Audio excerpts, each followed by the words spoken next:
honky-tonky, winky,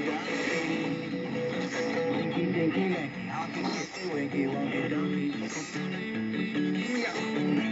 I was walking down the road and I saw a donkey. He only had 3 legs, one eye, like this kind of music was fine on Sunday, smoking his dad, and this morning he got up early and he hadn't had any coffee. He was a cranky, stinky, dinky, lanky, honky-tonky, winky, wonky, donkey. Cranky, stinky, dinky, lanky, honky-tonky, winky, wonky, donkey. I was walking down the road and I saw a donkey. Only had 3 legs, one eye, like this funny music was popped on the sun. Was not really bad. He got up in the morning and he hadn't had any coffee, and he was always getting coffee.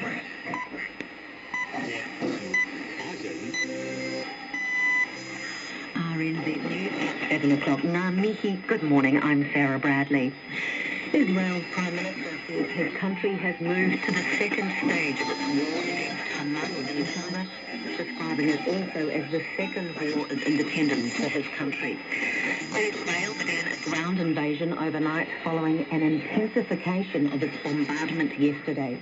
Benjamin Netanyahu, addressing the country in a live television broadcast minutes ago, says the government is committed to wiping out Hamas's military and political capability.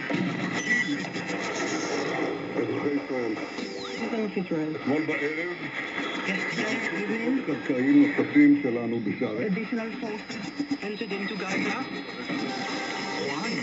Evil forces.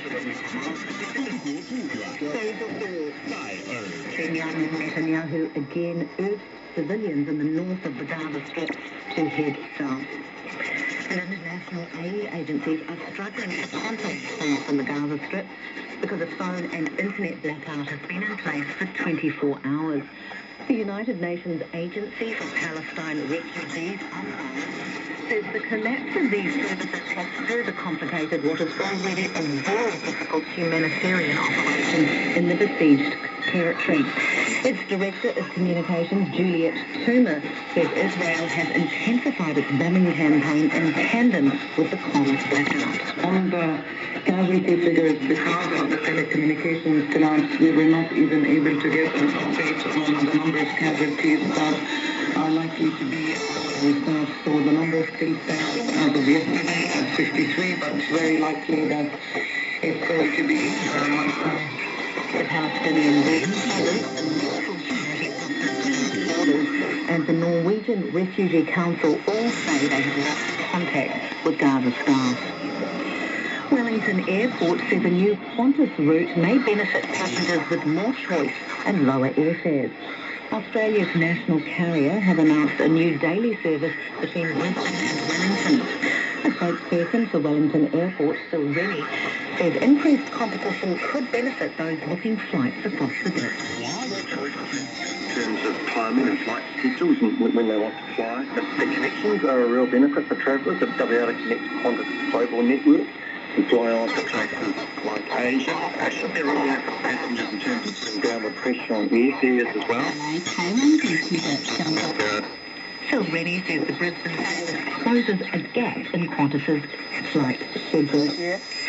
And United Airlines have added 3 new weekly flights between Auckland and Los Angeles.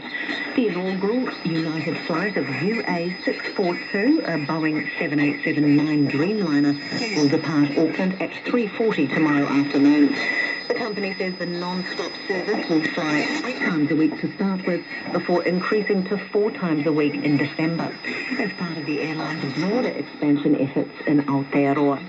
United says by the end of this year it will operate double the number of flights in New Zealand that it did in 2019 before the COVID-19 pandemic curtailed aviation. The Rugby World Cup final is an hour away from kick-off when the All Blacks take on the defending champions Springboks at Stade de France.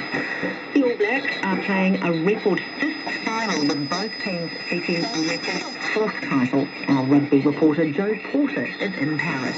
The match will be a contrast of styles, with the All Blacks determined to stick to their extensive game plan despite the possibility of wet weather, while South Africa will try to dominate the New Zealand contest down. The set piece will be crucial, as will the breakdown, and the All Blacks will lead both Springboks bomb are essentially picking up 2 full packs with 7 forwards and 1 back on their bench. The